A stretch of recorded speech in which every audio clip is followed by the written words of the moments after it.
Ya udah pada bisa lihat layarnya ya.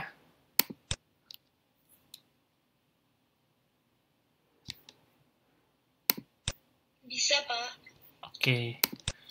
Oke, kalau gitu selamat malam. Terima kasih sudah bergabung lagi ke pertemuan kita setiap hari Jumat. Nah, kali ini kita akan berbicara mengenai penggunaan fungsi nonlinear. Bagaimana kita bisa menggunakan fungsi nonlinear ini dalam permasalahan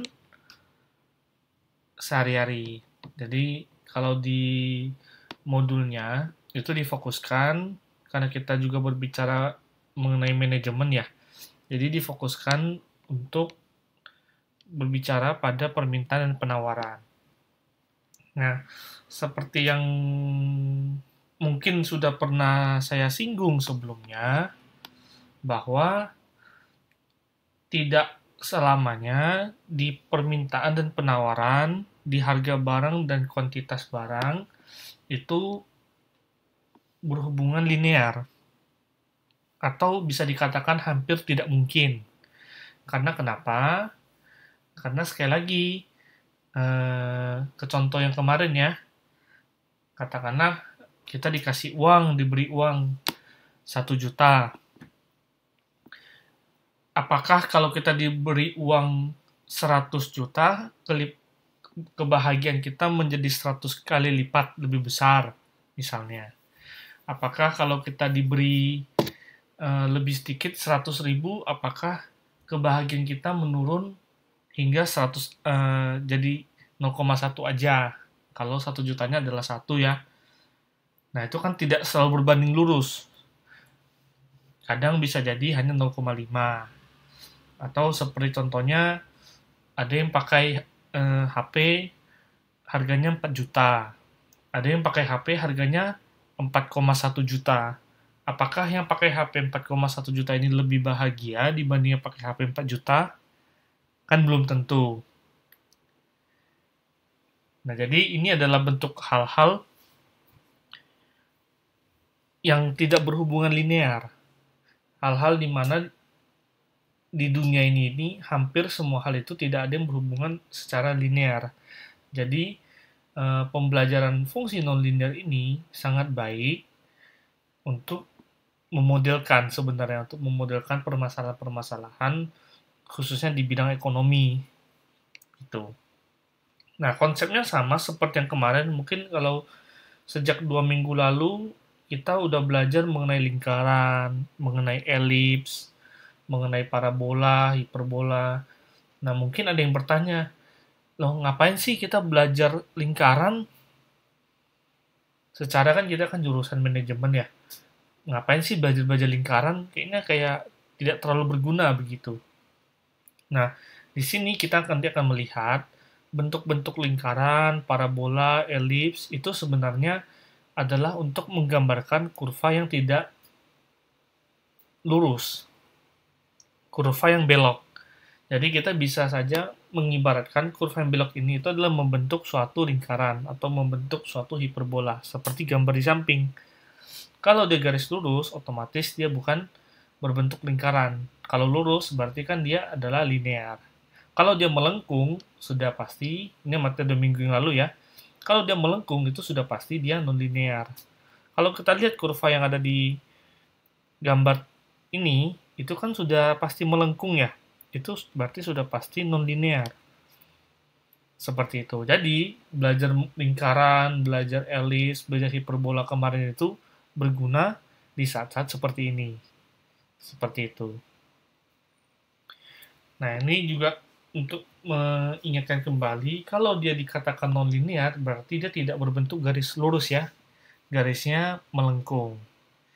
Nah, terus kita di sini kita membahas secara umum bahwa kurva yang kita gambarkan itu selalu berada di wilayah yang bernilai positif atau kuadran 1. Seperti yang ada di gambar. Jadi, kalau kita ada P sama Q, katakanlah P itu harga, Q itu kuantitas. Nah, kita kan selalu bermain di area harga yang positif dan kuantitas yang positif. Kan tidak mungkin kita menjual barang sejumlah minus 5 misalnya. Yang ada kita menjual sebanyak 5 plus 5. Atau mungkin kita menjual barang seharga minus 2.000 misalnya. Kan tidak mungkin. Yang ada kita menjual harga dengan barang 2.000. Seperti itu ya. Oke, nah kita ke contoh soal aja. Jadi yang di materi hari ini itu lebih banyak mengenai contoh soal. Jadi kita menerapkan penyelesaian dari materi kita 2 minggu yang lalu sama minggu lalu, kita terapkan, kita pecahkan ke dalam contoh soal apabila ini merupakan kondisi sehari-hari. Nah, di sini ada contoh P sama dengan 11 min Q min 1/4 Q kuadrat. Nah, coba kita selesaikan masalah ini, di mana ya tadi kita sudah kita lambangkan kalau P itu sebagai price atau harga barang, Q itu sebagai kuantitas dari barang yang dibelanjakan. Jadi ada harga, ada kuantitas. Nah, di sini kita membentuk suatu kurva ya. Nah, sekarang kita disuruh gambarkan kurva ini. Dan kita lihat bagaimana hubungan antara harga dan kuantitas melalui persamaan yang diberikan. Nah, di sana yang paling pertama kita lihat kan ada 1/4 Q kuadrat ya di sini. Nah, usahakan yang di depan kuadrat-kuadrat itu, yang di sebelah kirinya, di sini dalam artian 1/4 ya, kita jadikan 1. Sebisa mungkin jadikan 1. Nah, bagaimana caranya untuk menjadikan 1? Adalah dengan cara mengkalikan semuanya dengan 4 ya.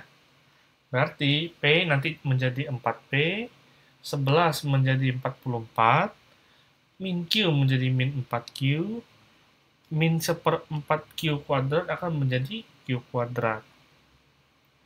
Oke.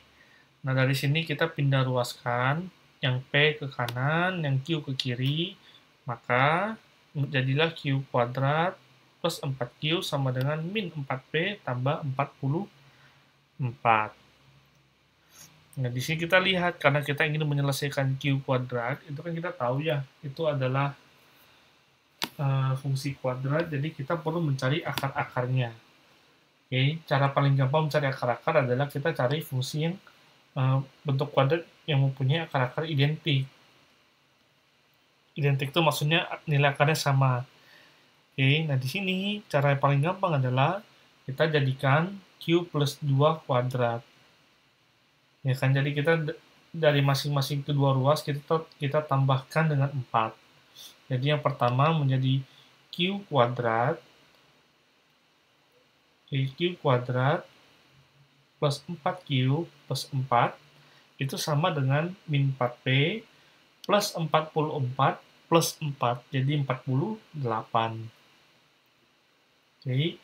Nah, Q kuadrat plus 4Q plus 4 itu kan sama dengan Q plus 2 kuadrat, seperti yang sudah kita pelajari di minggu-minggu lalu. Nah, yang di ruas bagian kanan itu kita bisa keluarkan angka 4-nya. Kita bagi 4 semua. Jadi kita bagi dengan min 4 ya, biar keluar P aja. Nah, di sana dapatlah min 4 kali P min 12. Oke, dapatnya dari mana? Karena 48 dibagi min 4, hasilnya adalah min 12. Kalau min 4P dibagi 4, hasilnya adalah P. Nah, dari persamaan di atas, kita sudah mengetahui bahwa persamaan di atas ini sepertinya familiar bentuknya. Ini seperti bentuk hiperbola yang sudah kita pelajari minggu lalu.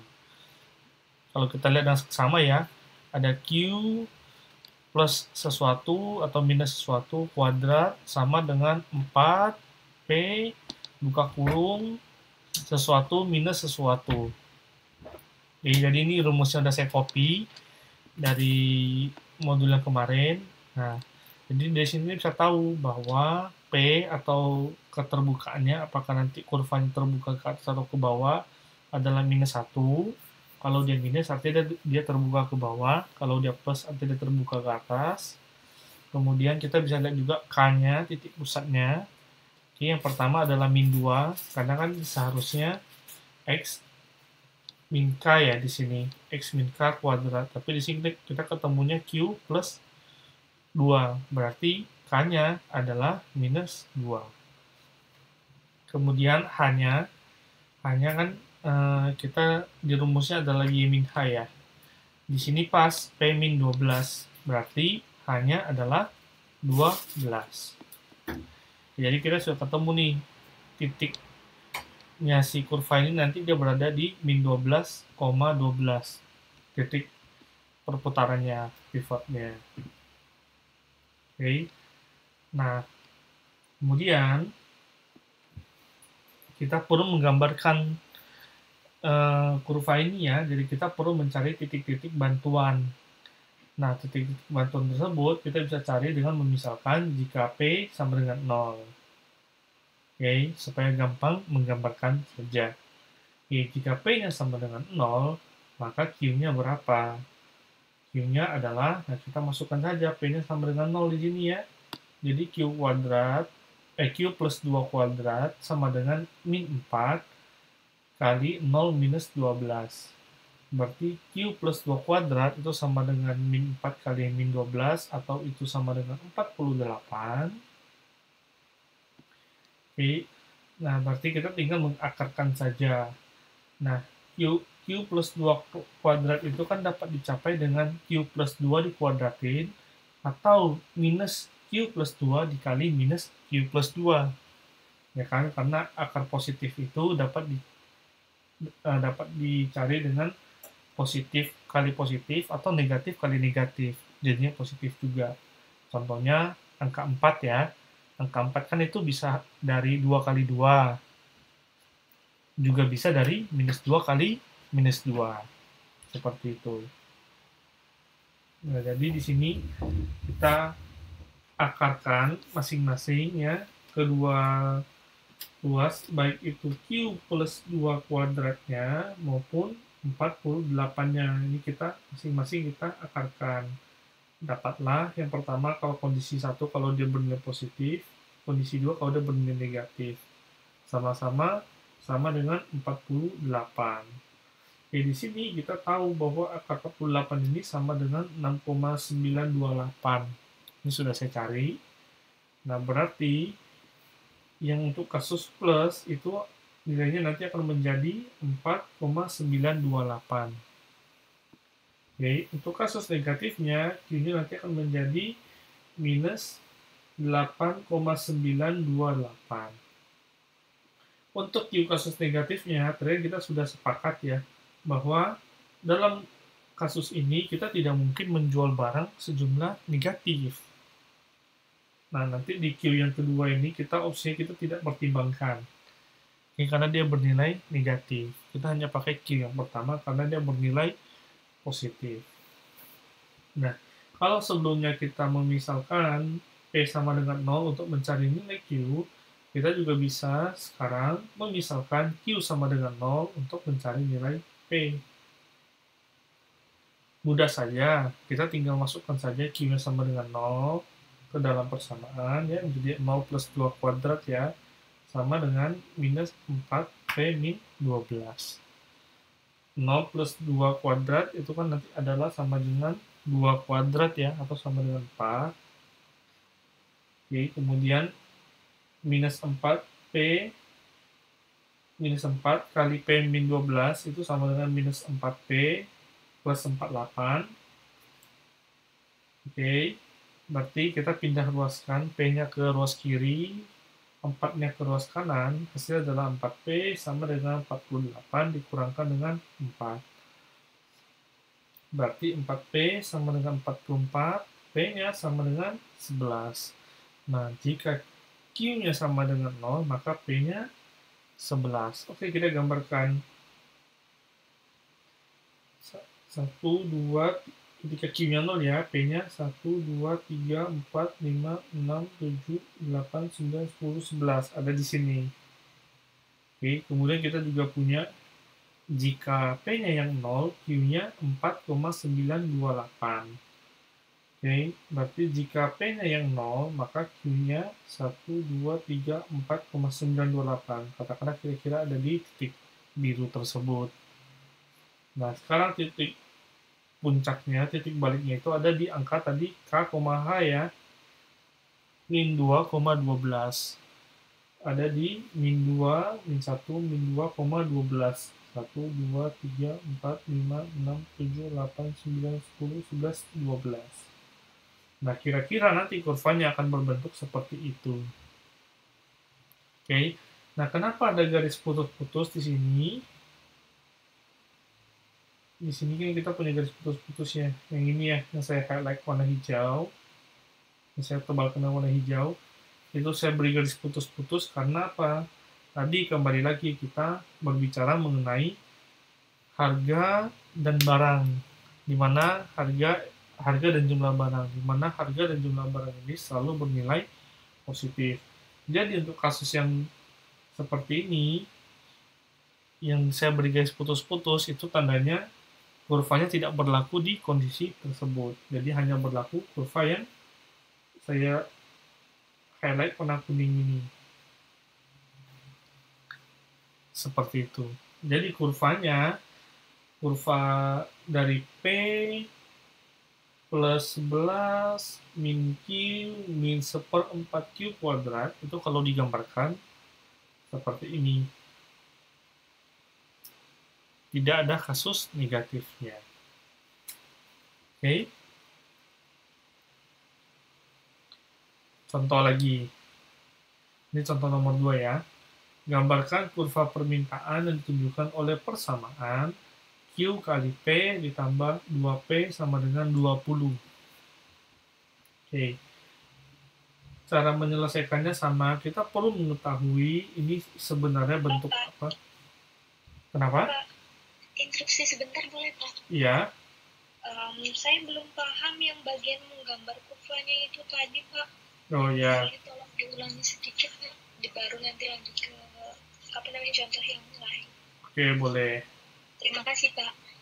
Nah, untuk menggambarkan kurva tadi, kita kan satu ya, yang penting itu, satu kita perlu mencari tahu titik baliknya. Oke, titik baliknya itu atau puncaknya berada di mana. Di sini kita tahu bahwa titik puncaknya itu selalu ada di K, H ya. Seperti yang minggu-minggu lalu. Nah, di sana K, H itu adalah minus 2,12.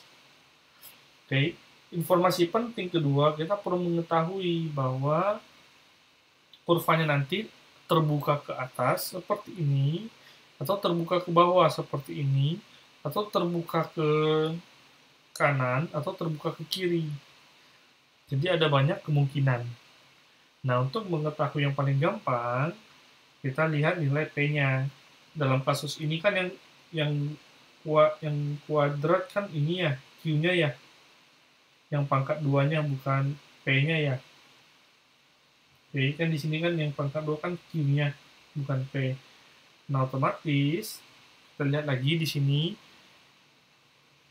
sesuai materi minggu lalu ya, karena Q-nya yang kuadrat, maka kemungkinannya kurvanya nanti hanya akan terbuka ke atas atau terbuka ke bawah seperti ini. Jadi dia menghadap Q-nya. Kalau dia nanti yang kuadrat disolkan adalah P-nya, berarti kurvanya nanti akan seperti ini atau seperti ini. Menghadap P-nya. Oke, sumbu P-nya. Seperti itu ya. Oke, jadi kembali lagi tadi kita sampai di ini. Informasi yang penting untuk diketahui adalah pertama titik baliknya, K, H-nya, 2, kurvanya terbuka ke atas atau terbuka ke bawah. Nah, kalau dia nilai P kecilnya, di sini kan ada, saya yang warna merah ini kan ada P kecil ya. Ini ada P kecil, yang 4P kecil ini ya, itu kalau P kecilnya negatif, bernilai negatif, maka kurvanya nanti akan terbuka ke bawah. Atau seperti ini. Kalau dia positif, dia akan terbuka ke atas, seperti ini. Oke. karena nilai P kecil yang kita punya itu adalah negatif, otomatis nanti kurvanya akan terbuka ke bawah. Oke, berarti kita sudah mendapatkan informasi yang penting bahwa K, H di titik K, H min 2,12 adalah titik baliknya dan kurvanya nanti akan terbuka ke bawah seperti ini.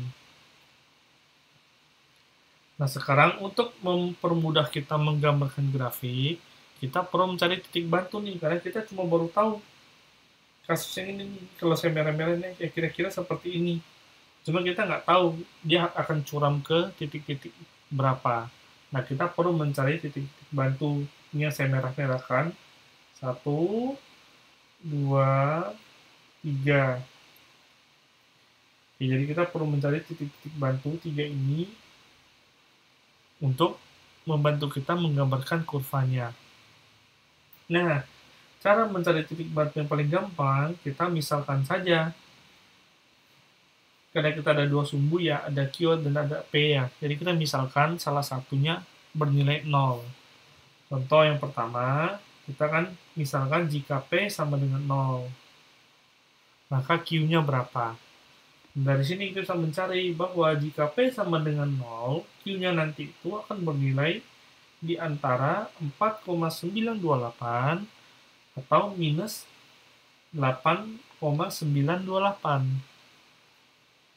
Nah, itu kalau kita perhatikan, jika P-nya sama dengan 0, berarti kan ada di garis ini ya. Ini kan garis P sama dengan 0. Nah, Q-nya nanti akan berada di 4,928. 1, 2, 3, 4,928. Oke, yang bagian kanan ini. Oke, di sini ya. Di sini 4,928. Atau Q-nya bernilai dengan min 8,928. Min 1, min 2, min 3, min 4, 5, 6, 7, 8,928 ya kira-kira di sini.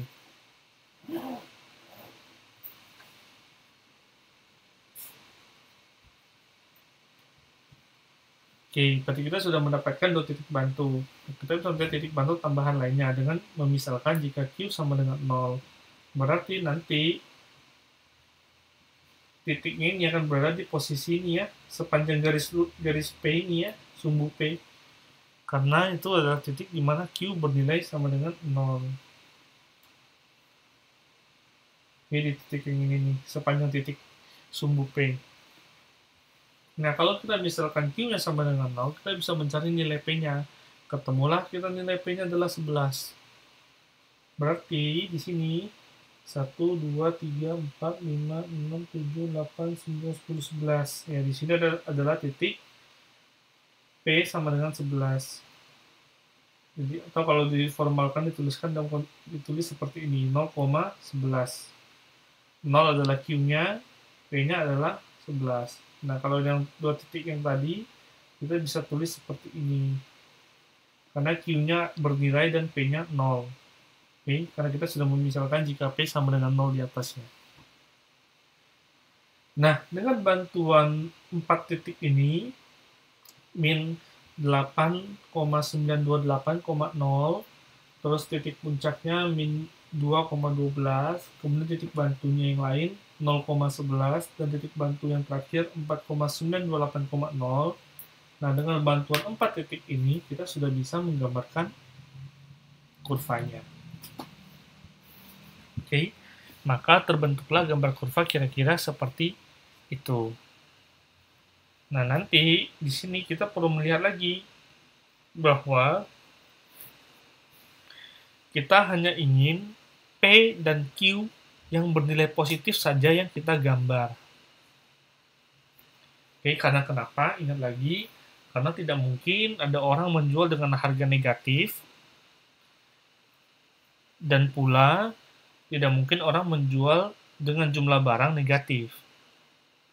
Oke, maka dari itu kita hapus bagian negatifnya karena itu tidak ada kasusnya, tidak ada di kasus nyata.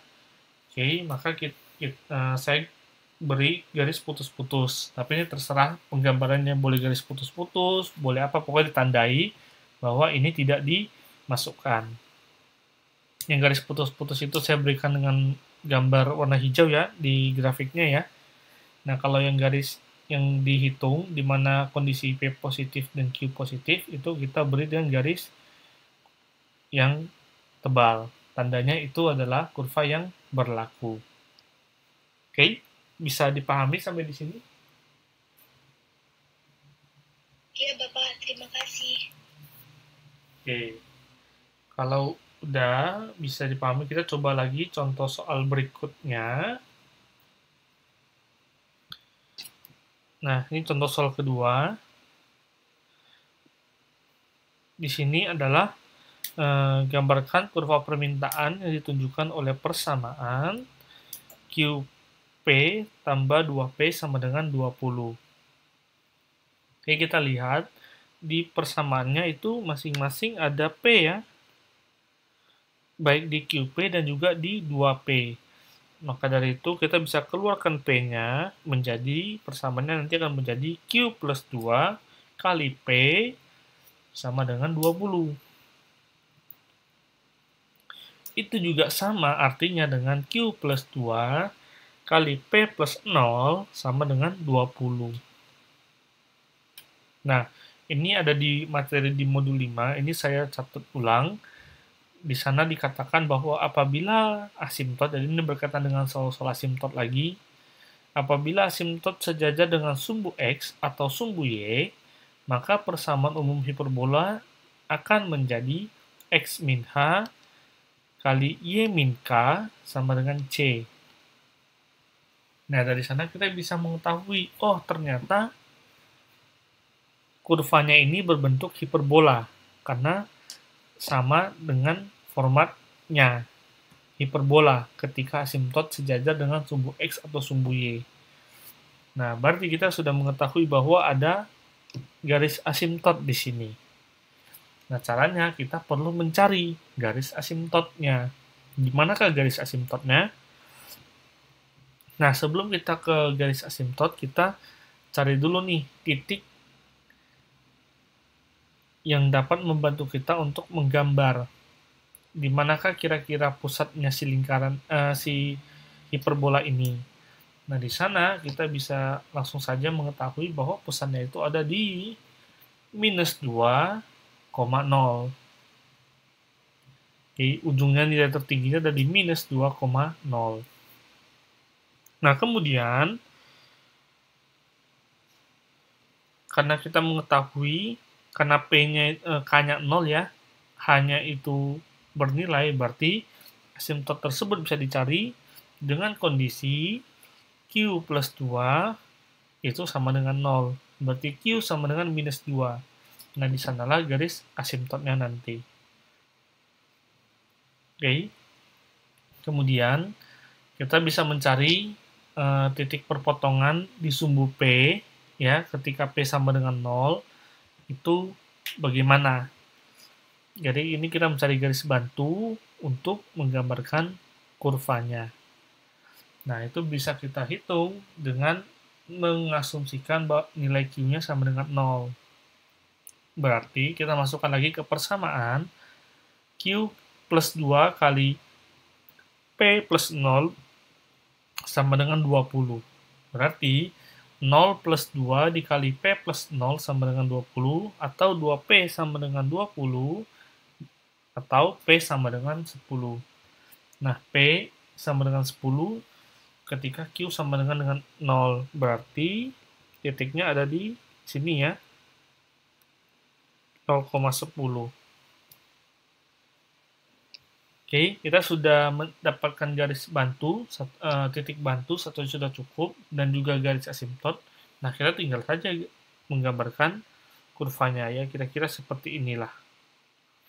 Kurva asimtot, seperti itu.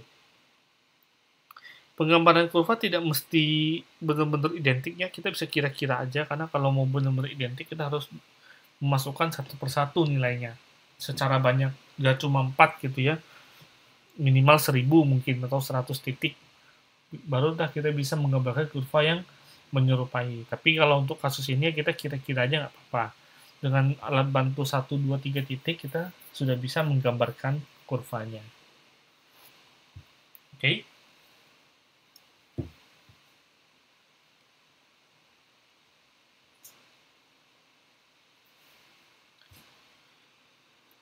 Nah, kemudian ini contoh yang ketiga. Coba gambarkan kurva penawaran yang ditunjukkan oleh persamaan P sama dengan Q kuadrat plus 2Q plus 1 per 4. Oke, persamaannya P sama dengan Q kuadrat plus 2Q plus 1 per 4. Gambarkan kurva penawarannya. Nah, di sana kita akan lihat ada per 4 ya. Yang paling mudah pertama kita naikkan saja, kita kalikan saja semua dengan 4. Maka didapatlah 4P sama dengan Q kuadrat plus 2Q plus 1. Oke, kita pindah ruaskan yang di kanan ke kiri, yang kiri di kanan supaya gampang dilihat. Berarti Q kuadrat plus 2Q plus 1 itu sama dengan 4 kali P minus 0. Nah, Q kuadrat plus 2Q plus 1 ini itu kan sama dengan Q plus 1 kuadrat. Oke, berarti Q plus 1 kuadrat itu sama dengan 4 kali P minus 0. Nah, kalau diingat-ingat lagi, ini kok kayaknya sama ya sama yang di contoh soal pertama. Bahwa ini suatu hiperbola. Bentuknya sama dengan X min K sama dengan 4P kecil, di mana P kecilnya bernilai 1 ya. Kemudian kali Y min H, atau P min 0.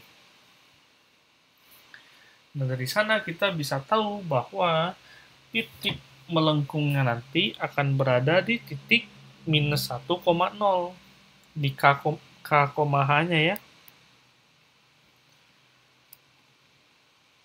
Kemudian karena P-nya bernilai 1, berarti kita juga mengetahui bahwa nanti kurvanya akan terbuka ke atas. Kalau P-nya minus 1, kurvanya akan terbuka ke bawah. Seperti contoh yang pertama di atas. Oke, ini P-nya minus 1 ya. Nah, karena P-nya minus 1, kurvanya kan jadinya tuh terbuka ke bawah tuh. Nah, kalau yang contoh yang ini, nanti kalau kita lihat, kurvanya nanti akan terbuka ke atas.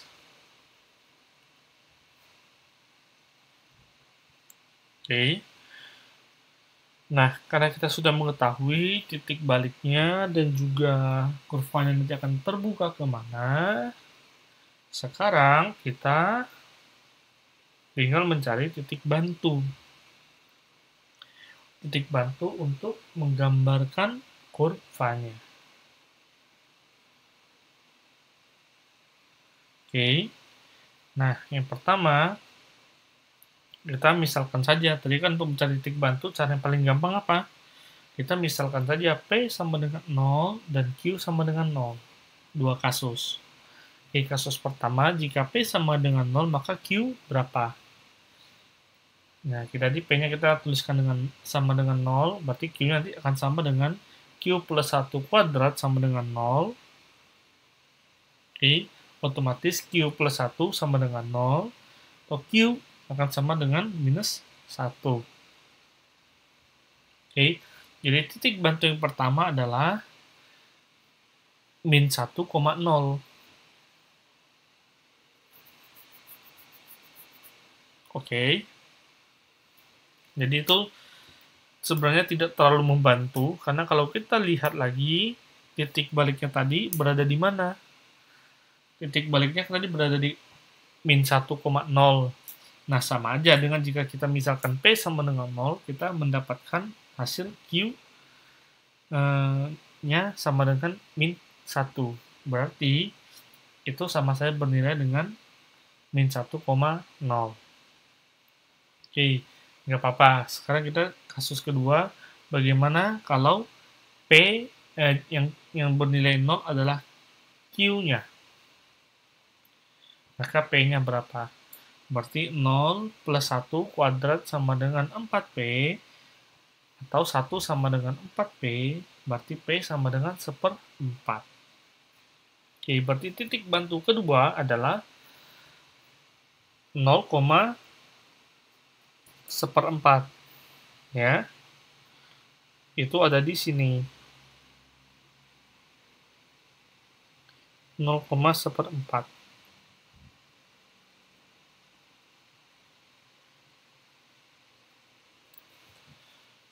Oke, kemudian kita cari titik bantu satu lagi untuk mempermudah kita menggambar grafiknya. Kita pakai Q sama dengan 1 aja. Misalkan Q-nya sama dengan 1. Maka P-nya berapa? Oke, berarti P akan sama dengan, bisa dihitung dengan cara kita masukkan Q sama dengan 1 ke dalam persamaan yang sudah kita punya. Dapatlah 1 plus 1 kuadrat sama dengan 4P. 1 plus 1 itu kan 2.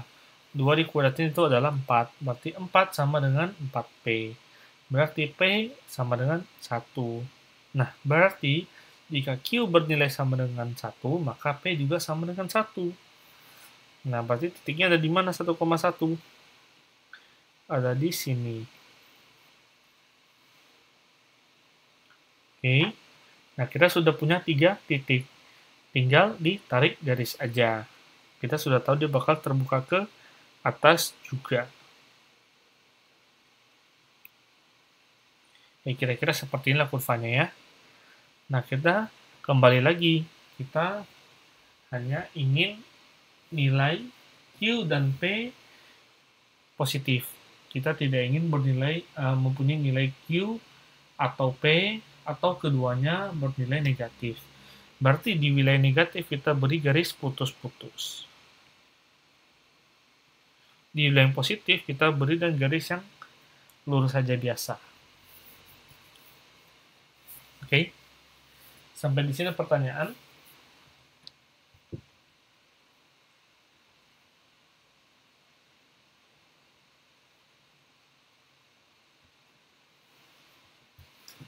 Oke, kalau tidak ada,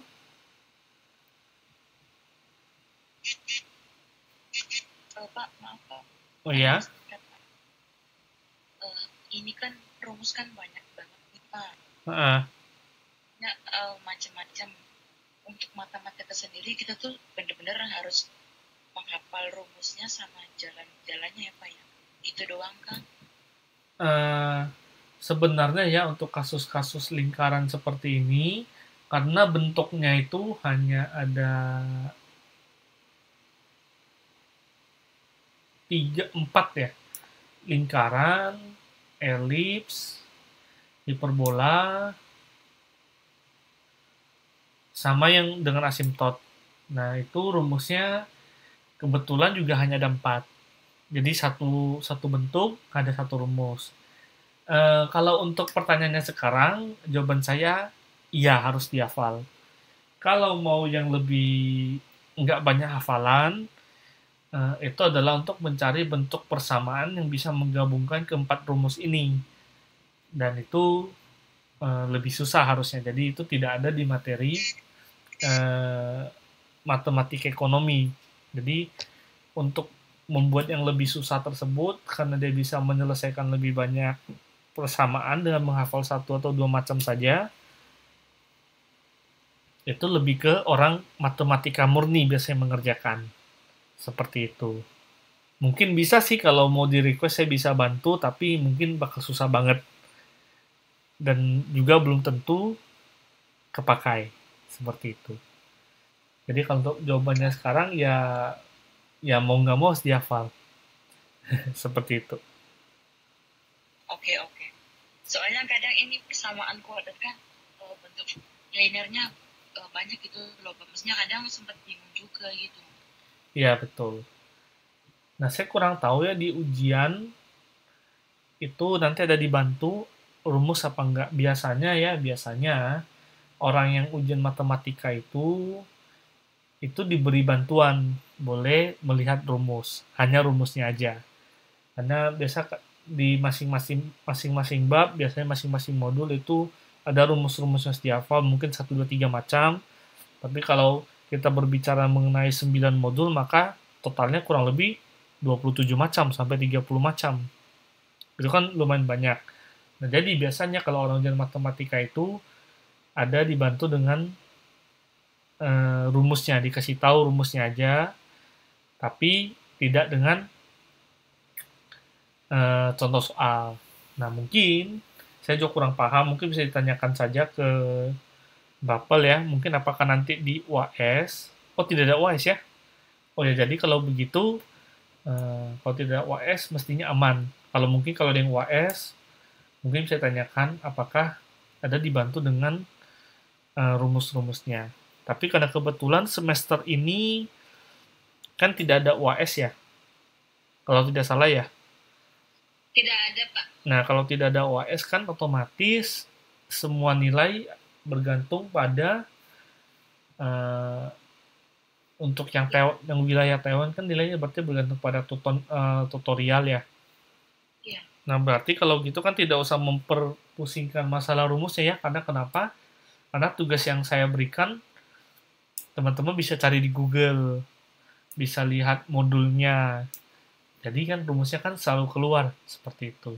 Nanti kalau suatu hari sudah selesai di dunia nyata, mungkin kalau punya usaha sendiri, ingin menerapkan pelajaran yang sudah dipelajari dulu di matematika ekonomi, ya tidak usah dihafal. Buka saja kembali bukunya, kan sudah tertulis rumusnya di sana. Seperti itu. Oke, terima kasih, Pak. Ya, sebenarnya rumus ini tidak harus dihafal sih. Sebenarnya tidak harus dihafal. Saya sendiri, kalau ditutup ini rumus-rumusnya mungkin udah lupa. Tapi karena kemarin buka modul lagi, belajar lagi, jadi ingat kembali. Jadi kalau nanya saya pun mungkin bulan depan gitu ya, kalau ketemu saya nanya, Pak ini bagaimana? Mungkin saya juga sudah lupa rumusnya. Karena saya juga bukan tipe orang yang menghafal rumus. Seperti lumayan. itu. Lumayan. Karena yang dihafal dalam kehidupan sehari-hari kita juga bukan ini ya. Mungkin pelajaran lain juga ada begitu. Masih ngomong pelajaran, belum ngomong hal-hal juga pelajaran. Padahal sebenarnya yang dipentingkan di sini adalah teman-teman bisa memahami. Jadi kalau dikasih tahu mungkin rumus sedikit, bisa langsung mengerjakan. Nah, di sanalah yang lebih penting dibanding menghafal rumusnya. Seperti itu ya. Permisi Pak, mau nanya sedikit lagi Pak. Oh ya, boleh. Itu yang di tulisan merah kan itu kan, nah yang di slide itu X min K kuadrat sama dengan 4P dalam kurung Y min H kuadrat itu ya Pak? Y min H aja, nggak ada kuadratnya. Oh, enggak. Itu maksudnya kalau misalkan rumus fungsi lingkaran sama elips yang kemarin-kemarin kan biasanya X min H, kemudian kalau Y-nya itu min K, itu berpengaruh atau enggak ya Pak? Nah ya,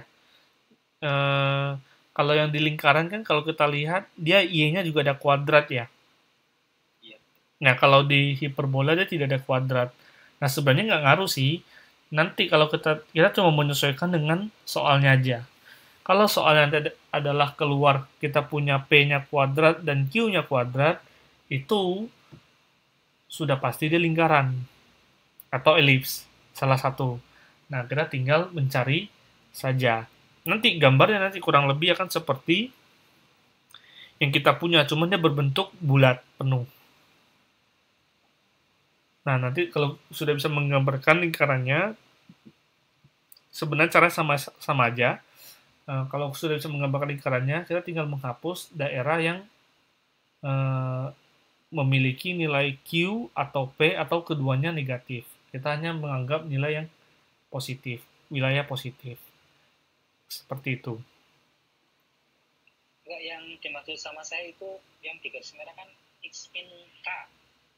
Itu kalau misalkan yang kemarin-kemarin kan itu X min H. Itu maksud saya yang itu loh. Oh, sama aja. Masalah itu doang simbol. Tidak masalah kalau itu. Kalau kita mau ganti dengan A juga boleh. Jadi X min A sama dengan 4P Y min B misalnya ya. Kita K sama H-nya kita ganti jadi A sama B ya, boleh juga, nggak masalah. Itu cuma simbolnya aja. Seperti itu. Oke, makasih Pak. Oke. Nah, sekarang kita coba lagi. Kalau sebelumnya kita mengerjakan kurvanya satu persatu, apakah itu permintaan, apakah itu penawaran, masing-masing satu-satu kita kerjakan. Nah, sekarang bagaimana kalau kita kerjakan keduanya kalau diberitahu kedua kurva ini. Jadi kita disuruh mencari titik temunya, titik keseimbangannya. Sebenarnya soalnya mungkin bisa sangat susah untuk dimengerti, tetapi pengerjaannya pada prinsip itu sebenarnya sama saja. Oke, jadi mungkin nanti akan keluarlah soal-soal cerita, katakanlah seperti itu ya. Nah, apabila kita juga, sudah bisa memodelkan ke dalam contoh soal yang kita kerjakan ini, misalnya penawaran sama dengan Q adalah Q sama dengan P kuadrat plus P min 2. Permintaan itu adalah Q sama dengan min 2P plus 16. Kalau sudah bisa menuliskan ke dalam bentuk seperti itu, sebenarnya kerjanya gampang aja. Seperti matematika biasa aja. Oke, karena di sini kita diminta untuk menghitung titik keseimbangan, berarti keseimbangan terjadi antara kuantitas yang ditawarkan sama kuantitas yang diminta itu sama. Seimbang namanya. Kalau salah satu lebih besar atau salah satu lebih kecil, itu sudah menjadi tidak seimbang. Oke, simple kan konsepnya. Dari sana, kita tinggal mensubstitusikan aja. Kita membuat Q dari penawaran itu sama dengan Q dari permintaan.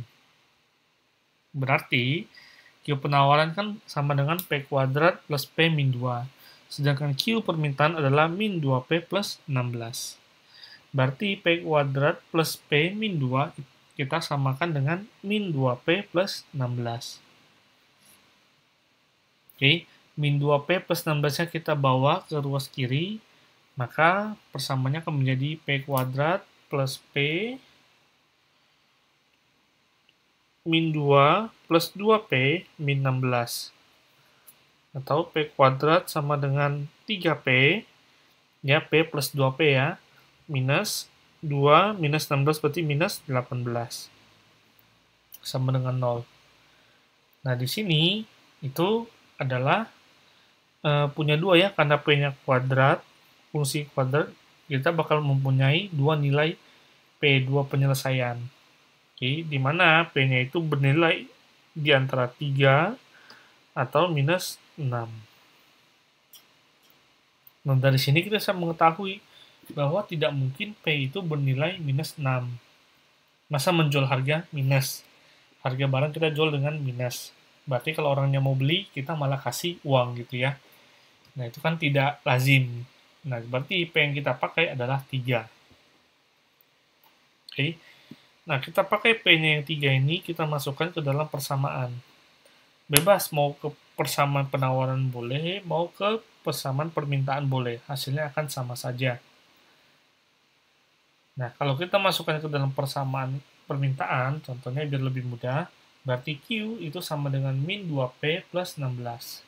Tadi P-nya adalah 3, berarti Q sama dengan min 2 kali 3 plus 16. Q sama dengan minus 6 plus 16, berarti Q-nya adalah 10. Berarti keseimbangan terjadi di mana? Terjadi di Q sama dengan 10. Dan P sama dengan 3. Oke? Pak, mau tanya. Ya. Itu dapatnya P min 3 sama P plus 6 itu sama dengan 0 dari mana? Saya belum jelas. Oke. Nah, itu bisa kita cari dengan akar ya. Jadi kita mencari akar-akar penyelesaian dari masalah yang ini. P kuadrat plus 3P min 18. Itu saya tulis dengan singkat. Kalau mau kerjakan cara panjangnya, itu sebenarnya sudah kita belajar di modul pertama atau kedua. Kita bisa menggunakan rumus min B plus minus akar B kuadrat min 4AC per 2A. Mungkin yang masih ingat, harusnya ada di tugas. Oke, itu dari persamaannya ax kuadrat plus bx plus c sama dengan 0. Di sana kita kan mempunyai kasusnya kita, saya tulis dengan warna biru ya, p kuadrat plus 3p plus min 18 sama dengan 0. Berarti A-nya kita sama dengan 1. B-nya sama dengan 3. C-nya sama dengan min 18. Oke. Nah, kita masukkan min B. Berarti min 3 plus minus akar B kuadrat min 3 kuadrat min 4AC, 4 kali 1 kali min 18 per 2A. 2 kali 1. Oke, berarti min 3 plus minus akar 9 minus 4 kali 1 kali 18 berapa?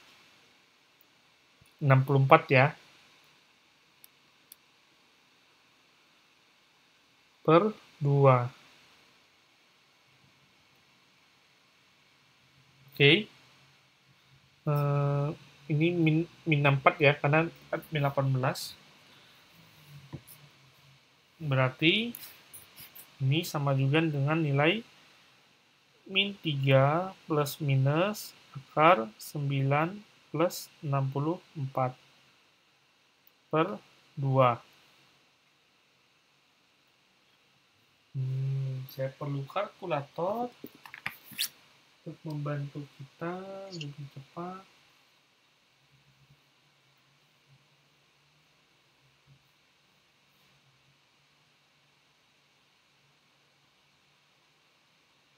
Oh, 4 kali 18, 72 tadi ya, bukan 64. Salah hitung. Ya, tadi kan 4 kali 1 kali min 18 ya, itu sama dengan min 72. Oke, berarti ini 9 plus 72, atau min 3 plus minus akar 81 per 2. Oke, berarti ini juga sama dengan min 3 plus minus 9 per 2. Oke, kasus pertama kalau plus, min 3 plus 9 per 2 itu sama dengan 6 per 2 sama dengan 3. Kasus kedua, min 3 min 9 per 2 itu sama dengan min 12 per 2 itu sama dengan min 6. Oke, kita punya min 6 dan 3 ya di sini ya. Nah, itulah yang keluar di sini. Minus 3 minus 6. Seperti itu. Oke, Pak. Terima kasih, Pak, penjelasannya. Nah, ini yang seharusnya dilakukan cara panjangnya. Oke. Jadi dia keluar dari sana.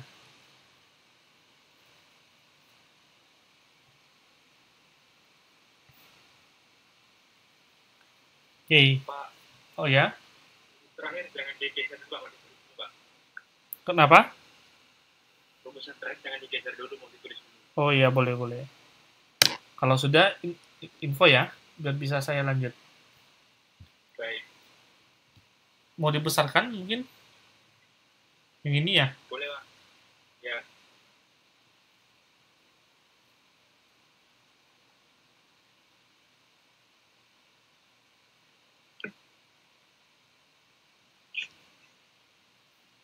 Bisa dikecilin sedikit, Pak, terlalu besar. Oh ya, terlalu besar ya? Oh iya. Oh ya.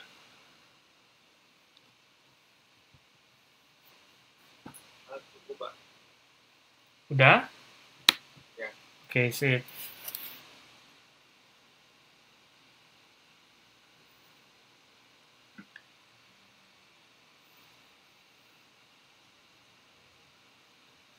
Oke, kalau sudah, berarti sebenarnya menyelesaikan fungsi-fungsi nonlinear di kehidupan sehari-hari ya kurang lebih sama saja dengan menyelesaikan permasalahan matematika yang biasanya kita pelajari minggu lalu dan 2 minggu yang lalu. Cuman pada intinya dia ini lebih fokus pada wilayah positif. Oke, jadi tidak memungkinkan ada nilai yang negatif di kurvanya. Nah, sekarang kita coba ke kasus yang lain yang lebih unik sedikit. Itu adalah kurva indifference namanya. Yang mana ini adalah kurva yang menunjukkan titik-titik kombinasi antara dua jumlah barang, oke, dua atau lebih, tapi kita dalam modul ini kita belajar dua aja. Kombinasi dari jumlah penggunaan dua barang yang dikonsumsi, yang mana itu meningkatkan kepuasan dari yang memakai. Tapi seberapa meningkat? Misalnya, kita pakai barang satu dan barang dua ya. Kalau misalnya, contohnya pakai handphone aja lah ya. Handphone dan laptop misalnya. Kalau kita pakai 5 handphone dan 1 laptop, atau dibanding kita pakai 2 handphone, 2 laptop, yang mana yang lebih bahagia? Atau sama aja, nggak ada efek. Atau 10 handphone tetapi tidak ada laptop sama sekali.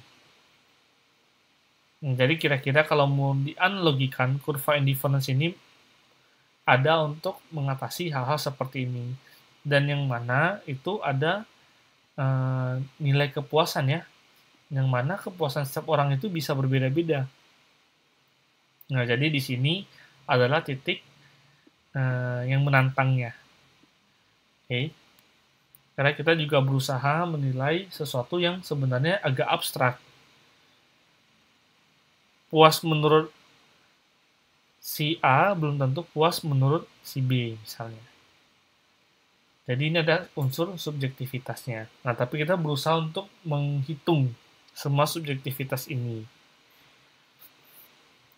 Contoh ya, bila ada suatu kurva indifference konsumen yang dapat ditunjukkan oleh persamaan X plus Y min akar 2XY sama dengan A, di mana A adalah kepuasannya, tingkat kepuasannya, dan jumlah X itu sama dengan 3, dan kita ingin A-nya itu sama dengan 15, berapakah jumlah barang Y yang harus dikonsumsi? Oke. Nah, sebenarnya untuk mengerjakannya cukup mudah. Kita tinggal memasukkan informasi yang sudah kita ketahui. Pertama bahwa A-nya adalah 15, X-nya adalah 3. Berarti kalau kita masukkan, persamaannya akan menjadi 3 plus Y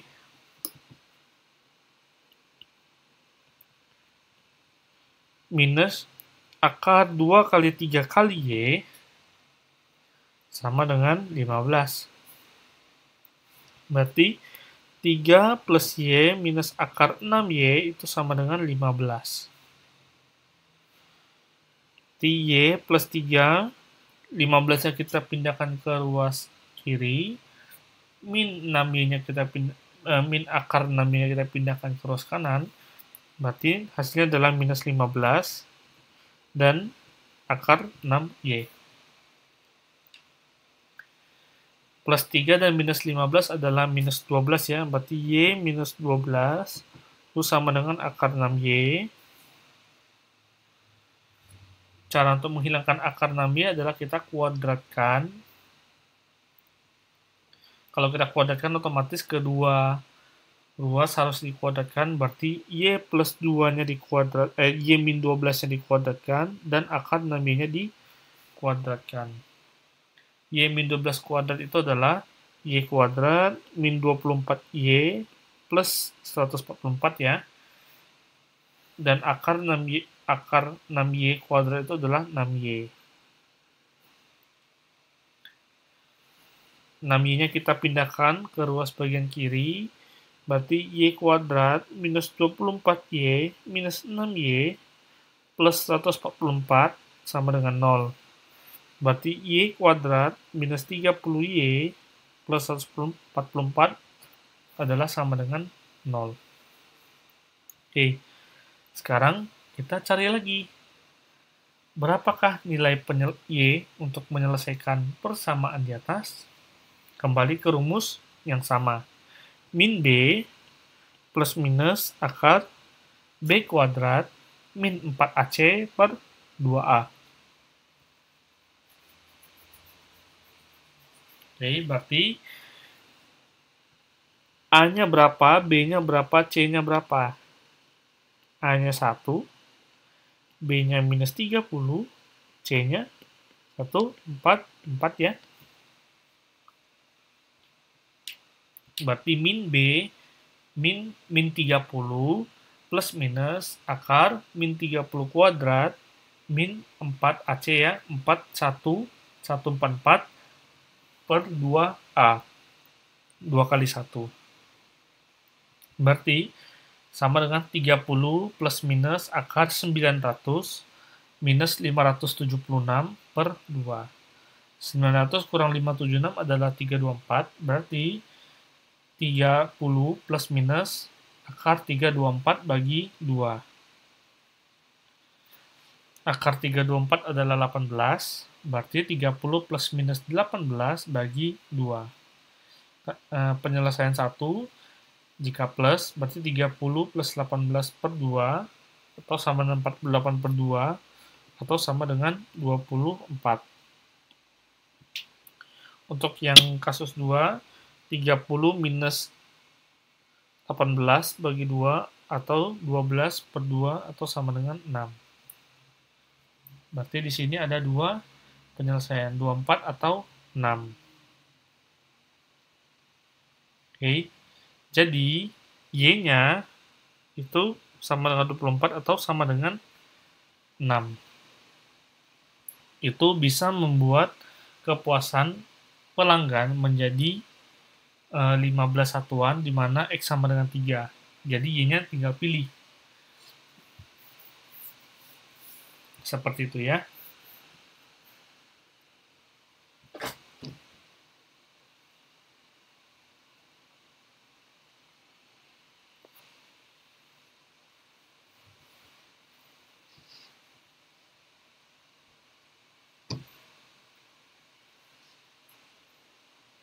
Oke. Nah, contoh satu lagi, ini contoh soal terakhir, mengenai kurva indifference. Nah, contoh nomor 2. Nah, di sini kita mempunyai himpunan kurva indifference seorang konsumen, yang mana ditunjukkan oleh persamaan X kali Y sama dengan A. Bila persamaan garis anggaran yang dimiliki oleh konsumen adalah 2X plus 5Y sama dengan 100, maka tentukan kombinasi jumlah barang XY yang dikonsumsi. Oke, kali ini kita dibatasi oleh anggaran. Nah, di sini kita lihat dulu. Di sini kita punya 2 informasi. Oke, yang pertama, X kali Y sama dengan A. Kita beri dengan nomor 1 ya, biar gampang nge-tracing untuk melacak bersamanya, karena nanti akan dipakai kembali. Kemudian yang kedua, garis anggarannya 2X plus 5Y sama dengan 100. Oke. Nah, berarti cara pertama adalah kita substitusikan dulu.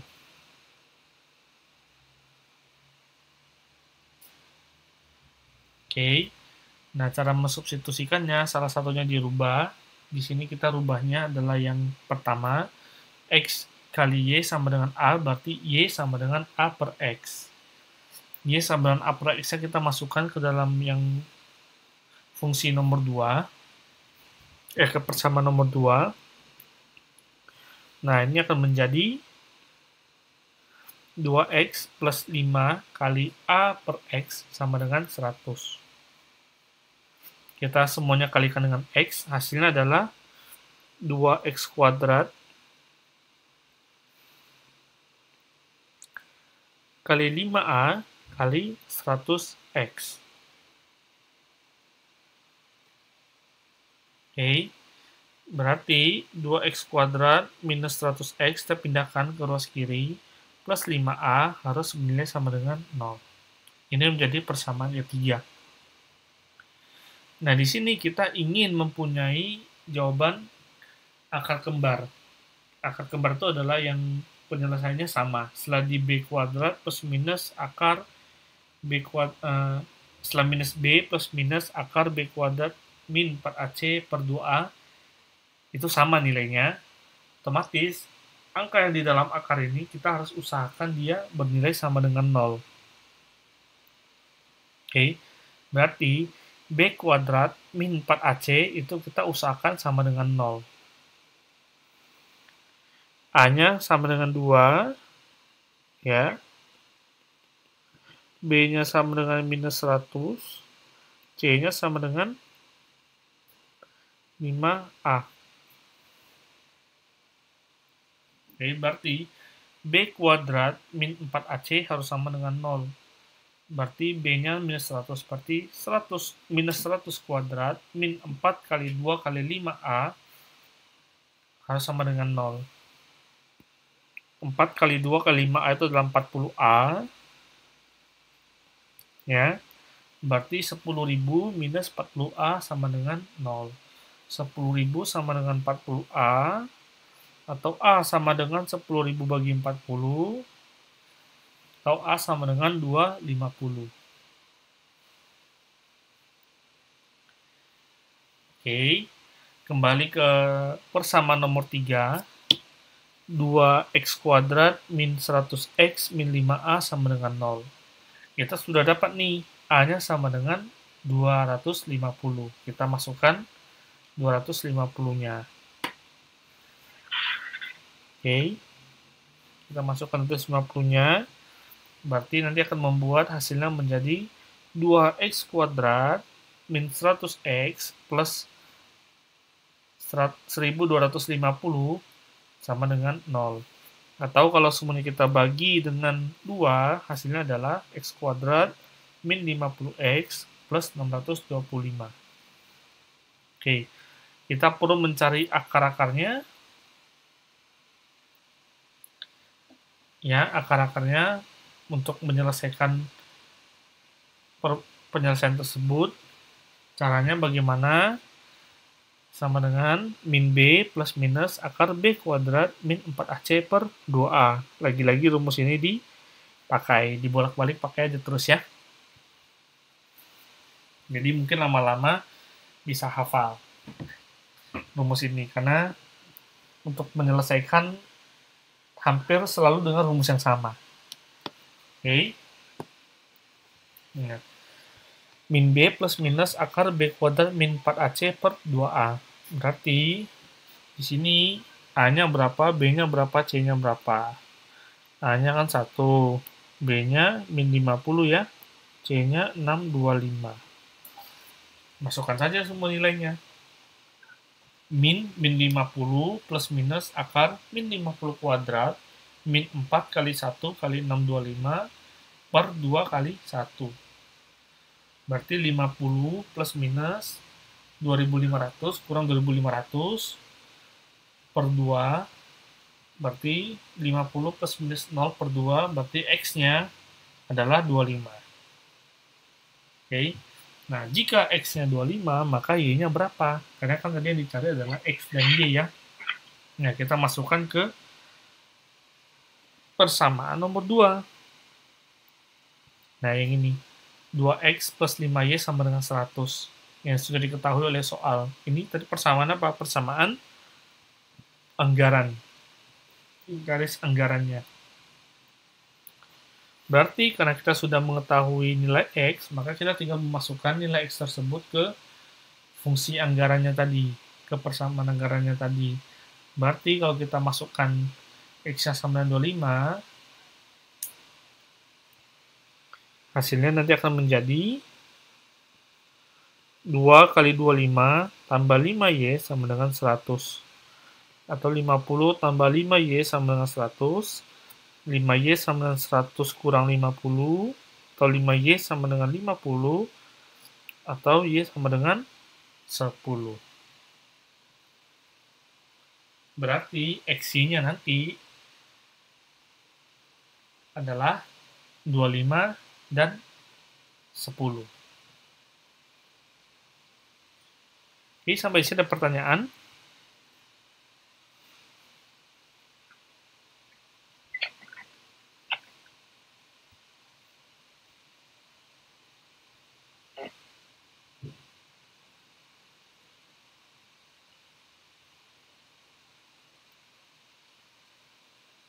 Oke, kalau tidak ada pertanyaan, hari ini kita sampai di sini. Oke, sampai jumpa lagi minggu depan ya. Minggu depan dengan materi limit dan turunan. Itu mungkin akan lebih susah sedikit dibanding materi yang sekarang. Oke, tapi nggak apa-apa, kita bahas saja itu semua minggu depan. Untuk hari ini sampai di sini ya untuk modul 6 penggunaan fungsi non-linear.